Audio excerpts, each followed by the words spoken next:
ठाण्यात भाजप आणि शिवसेनेची महायुती झाली असून 40-87 असे जागावाटप झाले आहे. जागा वाटपात अपेक्षित जागा आम्हाला मिळाल्या नाहीत, त्याबाबत खूप वेदना आहेत, पण व्यापक हितही महत्त्वाचे आहे, अशी प्रतिक्रिया भाजपचे ठाणे शहर निवडणूक प्रमुख आणि आमदार संजय केळकर यांनी दिली आहे. ज्या प्रभागात लोकांचे पूर्ण समर्थन आहे त्या प्रभागात एकही जागा मिळाली नाही. 131 प्रभागात उमेदवार देता येतील एवढी तयारी आमची झाली होती, पण अपेक्षित जागा मिळाल्या नाहीत, त्यामुळे कार्यकर्ते नाराज झाले. त्यांची समजूत काढली आहे. जागा वाटपात आम्ही समाधानी नक्कीच नाही, पण महायुती आणि व्यापक हित लक्षात घेऊन या बाबी स्वीकाराव्या लागतात, अशी प्रतिक्रिया भाजपा आमदार केळकर यांनी दिली आहे. संजय केळकर, भाजपा आमदार. संजय केळकर, भाजपा आमदार. ऑन कार्यकर्ता नाराजी. अनेकांनी नाराजी व्यक्त केली आहे, ते स्वाभाविकच, कारण कार्यकर्ते 8-9 वर्षांपासून आपल्याला लढायचं आहे या भूमिकेतून चप्पा भाजपा अशा प्रकारचं काम ते करत होते. अनेक काम ते करत होते, त्यामुळे त्यांना वाटत होतं की आपल्याला लढायला मिळणार. युतीच्या सगळ्या राजकारणामध्ये शेवटी जागा कमी मिळतात, त्यामुळे उर्वरित कार्यकर्ते नाराज होतात. अनेकांना याचा फटका बसतो. युतीमध्ये लढण्याचा हा पहिला प्रसंग नाही. 2017ला आम्ही वेगळे लढलो, त्याआधी 2 वेळा युतीमध्ये लढलो, त्यामुळे ही नाराजी दूर करण्याकरिता येत्या 2 दिवसात आम्ही कार्यकर्त्यांशी संवाद साधू. ऑन स्वबळावर निवडणूक लढला असता तर एक म्हणजे आम्हाला पण आजमावून बघता आलं असतं. कार्यकर्त्यांना अधिकच्या ठिकाणी लढता आलं असतं, जे त्या ठिकाणी झोकून काम करत होते, आणि त्याचा उपयोग विधानसभा आणि लोकसभा निवडणुकीत दोन्ही पक्षांना झाला होता, त्यामुळे कदाचित याचा फायदाही झाला असता. ऑन समाधानी नाही.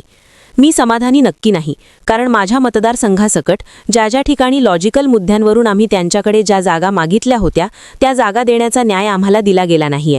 ज्या ठिकाणी भरभरून आम्ही मतं घेतली, त्यामुळे या 8-9 वर्षात झालेला बदल तो धरून आमच्या जागा होत्या, त्यामुळे आम्ही समाधानी नक्कीच नाही. परंतु व्यापक हित डोळ्यासमोर ठेवून पक्ष नेतृत्व निर्णय घेत असतं, आणि ते देखील बंधनकारक असतं. त्यामुळे या व्यापक हिताला मानून ठाणे महापालिकेवर महायुतीचा झेंडा फडकला पाहिजे, अशा भूमिकेने काम करायला पाहिजे. ऑन महायुती कार्यकर्ते बंडखोरी. पक्षाचे प्रमुख नेते त्यांच्या पक्षाच्या कार्यकर्त्याला भेटून निश्चितपणे त्यांच्याशी संवाद साधून व्यापक हित समोर ठेवून त्यांना समजवतील. आम्ही तर हे काम सुरू केलेलं आहे. शेवटी कार्यकर्ते आहेत, त्यांचा राग, भूमिका, भावना असणं स्वाभाविक आहे. ऑन महायुती नेते प्रचाराला दिवस कमी राहिले आहेत. संकलन समिती आमची झालेली आहे. प्रत्येक प्रभागात मी स्वतः जाऊन मेळावे घेतलेले आहेत. पुढच्या काळात चौक सभा घेतल्या जातील. दिवस कमी असल्याने 1-2 मोठ्या सभा घेण्याची आमची भूमिका आहे. काल उमेदवारी अर्ज न मिळाल्याने अनेक कार्यकर्त्यांनी, पदाधिकाऱ्यांनी नाराजी व्यक्त केलेली आहे. अशा नाराज कार्यकर्त्यांच्या नाराजी दूर करण्यासाठी कशा प्रकारे प्रयत्न केले जातात? अनेकांनी नाराजी व्यक्त केली, आणि स्वाभाविक आहे, कारण की कार्यकर्ते गेले 8-9 वर्षापासून आपल्याला लढायचंय या भूमिकेमधनं चप्पा भाजपा अशा प्रकारचं काम करत होते. योजनांचे निरनिराळे शिबिरं घेत होते, अनेक कामं, आणि त्याच्यामुळे साहजिक त्यांना वाटत होतं की आपल्याला लढायला मिळेल. आणि युतीच्या सगळ्या राजकारणामध्ये शेवटी जागा कमी मिळतात, आणि त्याच्यामुळे उर्वरित कार्यकर्ते जे असतात ते नाराज होतात. अनेकांना त्याचा फटका बसतो, कारण की बरंच वय पण निघून गेलेलं असतं, ती पण त्यांच्या मनामध्ये भावना येते, आणि त्याच्यामुळे ते नाराज असतात. परंतु आमचं हे काम आहे, कारण की युतीमध्ये लढण्याचा हा काही पहिला प्रसंग नाही. समजा 2017ला आम्ही वेगळे लढलो, परंतु त्याच्या आधी 2 वेळा युतीमध्ये लढलो, आणि त्याच्यामुळे ही नाराजी दूर करण्याकरता त्यांच्याशी संवाद येत्या 2 दिवसामध्ये आम्ही साधू. जर आपण तर स्वबळावरती ही निवडणूक लढला असतं तर काहीसं चित्र वेगळं असतं. नाही, एक म्हणजे आम्हाला पण आजमावून बघता आलं असतं. कार्यकर्त्यांना अधिकच्या वॉर्डमध्ये लढता आलं असतं, की जे त्या ठिकाणी खूप झोकून काम करत होते, आणि त्याचा उपयोग लोकसभा आणि विधानसभेला देखील दोन्ही पक्षांना झाला होता. त्यामुळे कदाचित फायदाही झाला असता, की जास्त वॉर्डामध्ये लढण्याचा हा देखील त्याच्यामधला भाग त्यांच्या मनामध्ये होता.